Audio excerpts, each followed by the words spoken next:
dragon who couldn't help breathing fire. In a small cave on the side of a mountain lived a dragon. Nobody ever came to visit him. He didn't have any friends at all. Even the milkman refused to go near the cave. He always left the milk at the bottom of the path.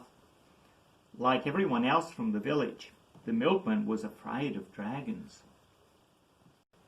One day the dragon decided to disguise himself. He put on some trousers and an old jacket. He stuck on a false moustache and placed a flat cap on his head. "Nobody will know I'm a dragon now," he said as he set off towards the village. "But I must remember not to laugh." When the dragon laughed, he always breathed fire. The dragon strolled along the river bank, where a man was fishing. "Come and join me if you like," said the man. "I've got a spare fishing rod." All morning the dragon and the man sat fishing. They chatted like old friends. The dragon felt so happy. Suddenly there was a tug on the man's fishing line. Together they hauled their catch from the river, but it was nothing more than an old boot. "What a silly-looking fish," laughed the man. But the dragon laughed too, and a sheet of flame shot from his mouth. The man was terrified. He dropped his fishing rod. You're a dragon," he stammered. The man ran away shouting, "A dragon! Help!" A tear rolled down the dragon's face. "But I wouldn't harm a fly," he said to himself. The dragon dried his tears and caught the next bus into the village. The bus was full, and a little boy offered the dragon his seat. The dragon sat behind a woman who bounced her baby up and down on her lap. The baby was pulling funny faces, and the dragon tried very hard not to laugh. But he just couldn't help it. His laughter shot flames across the heads of the passengers, sending them all screaming from the bus. The bus skidded to a halt. The sad dragon walked the rest of the way to the village. As he passed shops selling all kinds of food, he began to feel very hungry. Arriving at a tea shop, he peered through the window and saw people tucking into sandwiches and cakes. The dragon's tummy was rumbling, but he had no money to buy food. The waitress saw his nose pressed up against the glass. "Poor man," she said. "He looks so hungry." But she waved at him.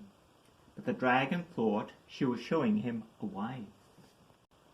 As he was about to leave, the waitress rushed out of the tea shop and grabbed the dragon's arm. "Come and sit down," she said. "I'll get you something to eat." The waitress picked out a big cream cake for the dragon's tea. But as she brought it to the table, she tripped over a little old lady's handbag. The waitress tumbled to the floor, and when the customers saw her face all covered with thick, gooey cream, they laughed and laughed. She looked so funny. The waitress laughed too.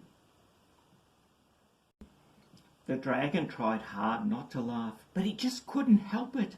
Giant flames leapt towards the counter, where they burnt all the cakes and toasted all the sandwiches.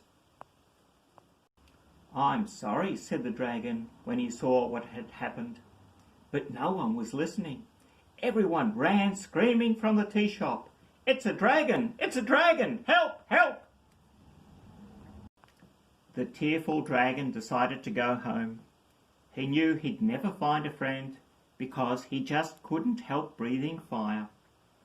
On the way to his cave, he passed a small cottage. "Hello," he heard a voice call, and a little old woman hurried from the cottage towards him. "Don't come too near," he warned her kindly. "I'm a dragon. I breathe fire." "I don't care if you're a monster from outer space," said the little old woman, "just as long as you can help me." And she pulled the dragon through her cottage door. "My stove has gone out," explained the little old woman. and I can't cook my dinner." "I can light it for you," said the dragon, "but you'll have to make me laugh." The little old woman popped the saucepan on her head and danced a very funny dance around the kitchen, but it wasn't enough to make the dragon laugh. She cartwheeled across the room, singing silly songs and pulling silly faces, but still she couldn't make the dragon laugh. Then she had an idea. She grabbed her feather duster and tickled under the dragon's arm. The dragon roared with laughter. He was very ticklish. With the flames that shot from his mouth, the dragon lit the old woman's stove. "Would you like to stay for dinner?" she asked. "There's plenty here for two." The dinner was delicious, and both the dragon and the little old woman had plenty to talk about. "Will you come and see me again tomorrow?" asked the little old woman. A very happy dragon climbed into bed that night. "I've found a friend," he chuckled, and as he did so, a tiny flame oozed from the corner of his mouth.